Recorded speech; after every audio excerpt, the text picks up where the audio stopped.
News this morning, the Commonwealth improves in many aspects involving the fight against COVID-19.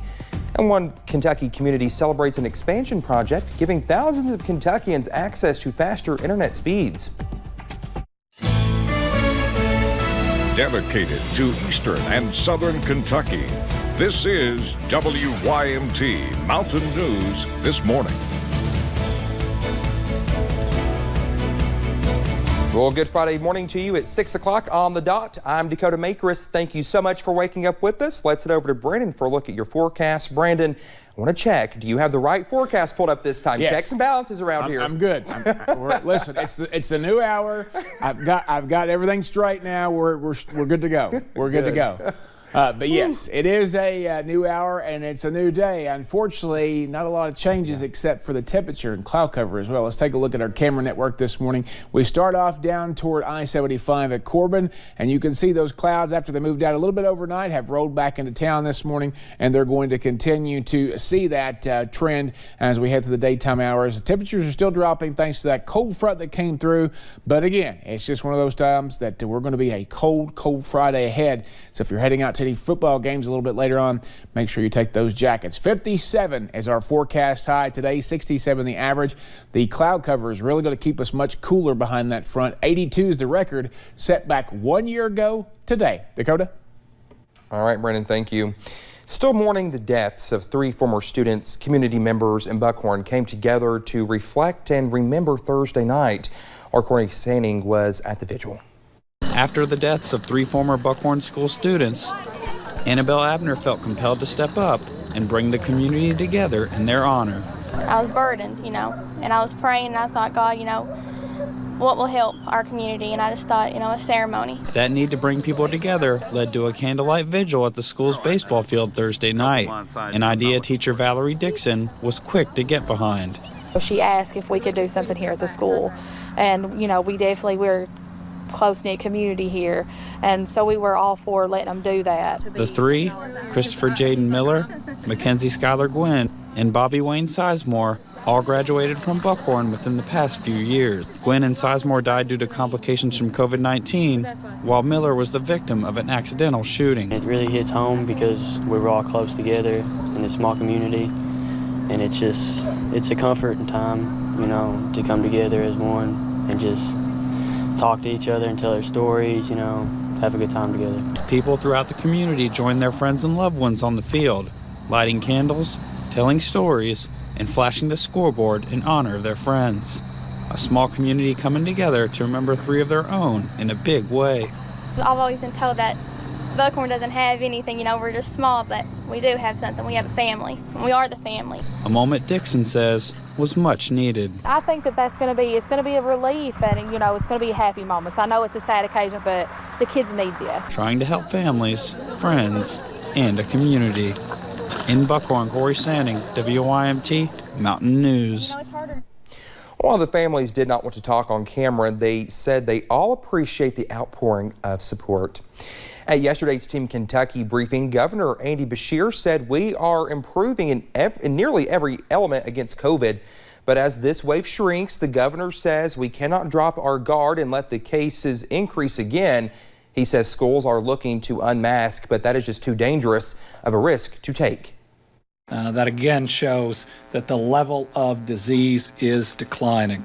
Now, I know I've at least heard some news that some school systems are already looking at going to masking optional. We know and we have seen that will increase COVID in your area. I do believe there's going to be a time during the course of this entire school year where that is likely possible and safe. But with vaccines on the horizon for 5 to 11-year-olds coming what we think is really fast, hold on. Again, don't punt on third down. Yesterday's COVID-19 update is on our website, and the governor says among the new deaths is a baby and 2 other young people. The governor also mentioned that the state's health facilities will be ready to vaccinate younger children once it is approved for ages 5 to 11. Also mentioned in yesterday's Team Kentucky news conference, Lieutenant Governor Jacqueline Coleman is stepping down as Secretary of the Education and Workforce Development Cabinet. She says she's stepping down to focus solely on her role as the Lieutenant Governor. Deputy Secretary Mary Pat Reagan will assume the role of acting secretary of the EWDC. As the pandemic continues, faculty and staff have noticed a trend in students' mental health. Officials in Floyd County schools say they are aware of the many things students could be dealing with outside the classroom as well as within the school's walls. Following the passage of Senate Bill 1, Floyd County schools place school counselors on every campus in the county to make sure kids have the proper resources if they are feeling down. You're not alone.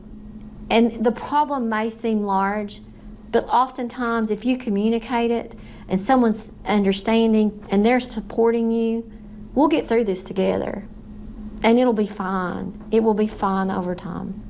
District Counselor Leslie Fannin says the pandemic has definitely brought to light many mental health issues. Colleges in our region are starting to see an increase in enrollment after a down year because of the pandemic. I talked with college leaders about what they are seeing and what they are hoping for moving forward. More than 1,300 students toured the University of Pikeville since September 1st. You look in a matter of 7 weeks, on average about 200 students a week touring campus. And you can tell the excitement. It is very exciting because they're bringing that excitement to campus. Gary Justice with UPike says last year's enrollment numbers were down, but they met expectations. This year we've been on fire. As of this morning, we've actually already surpassed our application total from last year already. At Southeast Kentucky Community and Technical College, it is seeing a similar trend with a nearly 2% increase in enrollment. Biggest increase has been in our high school students. So if it had been for our high school dual credit students, we would have seen a really significant drop. Saying the recent spike in COVID caused enrollment to level out. We are seeing a little bit of a downward slope in the pandemic now, and hopefully if that continues to decline, our enrollments for spring will return back closer to normal. Both saying in-person classes are helping increase enrollment numbers. A lot of the students, they miss that in-person class, even in high school. They miss that socialization. They miss that in-person learning. They miss the ability to raise their hand in class. A lot of our technical and healthcare programs, they have to have that face-to-face time and clinical times. Excited to see numbers bounce back. Dakota Makris, WYMT Mountain News. Well, a spokesperson for the Kentucky Community and Technical College System says they too are seeing a nearly 2% increase in enrollments than last year. The Somerset community celebrated a broadband expansion project yesterday. More than 8,000 locations will now have access to dedicated fiber through kinetic Windstream internet. The new high-speed internet will help rural areas and comes at a great time as more people are working from home. Officials say this helps put rural areas on even ground with the rest of the world. Access to fiber does many things for the community. It allows economic development. It allows small businesses to thrive. It also increases property values. Studies have shown up to 5%. Now, community members are also looking forward to the $1.5 million from the FCC and the Rural Digital Opportunity Fund to broadband in their rural homes. Tightening the purse strings, it could mean you pay more at the store and the pump. A group of Kentucky lobbyists are asking lawmakers to increase taxes in multiple areas. As Kimberly Kagi explains, these proposals still have to head to the General Assembly, but they are being discussed. Breaking the bank and paying more at the pump. A slew of legislative meetings, and what these lobbyists want could mean you pay more out of pocket. We're only one of 12 states that do not allow local governments to collect a local sales tax. Raising the local sales tax, it's not a new idea. At the state level, Kentuckians pay 6% tax of goods they buy. But cities and counties, well, they don't reap any benefits because there's no local sales tax. Maybe we can think about something that doesn't involve taking money out of our citizens' pockets to see if we can help them in some other way. As for filling up your tank, well, drivers could pay more at the pump. Lawmakers are considering a bill that would raise the state's gas tax yet again. It's also time to update the state's outdated gas tax. We're currently the lowest of all the contiguous states. The average for Kentucky and our neighboring states is 36 cents a gallon. Kentucky sits at 26 cents. Well, let's be clear that regardless of which direction it comes from, there's only one source of revenue from taxation, and that's the private citizen. Tightening the taxpayers' purse strings. That was Kimberly Kagi reporting. As of today, There are no bills pre-filed ahead of the General Assembly. Lawmakers are expected to file them as early as next week. The Commonwealth of Kentucky has the lowest workforce percentage rate of any neighboring state except West Virginia. A program called Bus to Business through the Kentucky Chamber Workforce Center aims to improve that by targeting students in elementary through high school. Officials say the program is working, and an added benefit, it could keep rural Kentuckians working at home.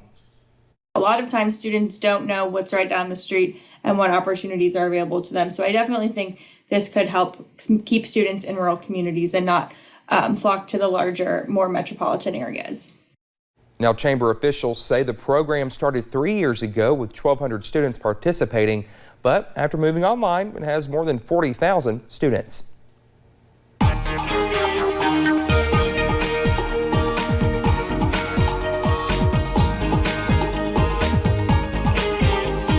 6:10 here on this Friday morning, and thank goodness it is Friday. We're looking at some clouds out there this morning. I almost said fog. I'm so used to saying fog. I almost said it that time too, but some clouds out there this morning in the wake of that cold front that came through last night, but we are not seeing a whole lot in the way of fog. A couple of stray showers still possible out there this morning, and temperatures continue to drop. We are into the 40s in most locations now, and a couple of spots hanging on there. 52 Logan, Prestonsburg, Hazard, and Jacksboro, but those temperatures still coming down, and we're only going up to about 57 today if you're lucky. Some folks may not make it out of the mid-50s. A dreary day ahead. Now, some sunshine is possible along with a stray shower chance, so keep that in mind.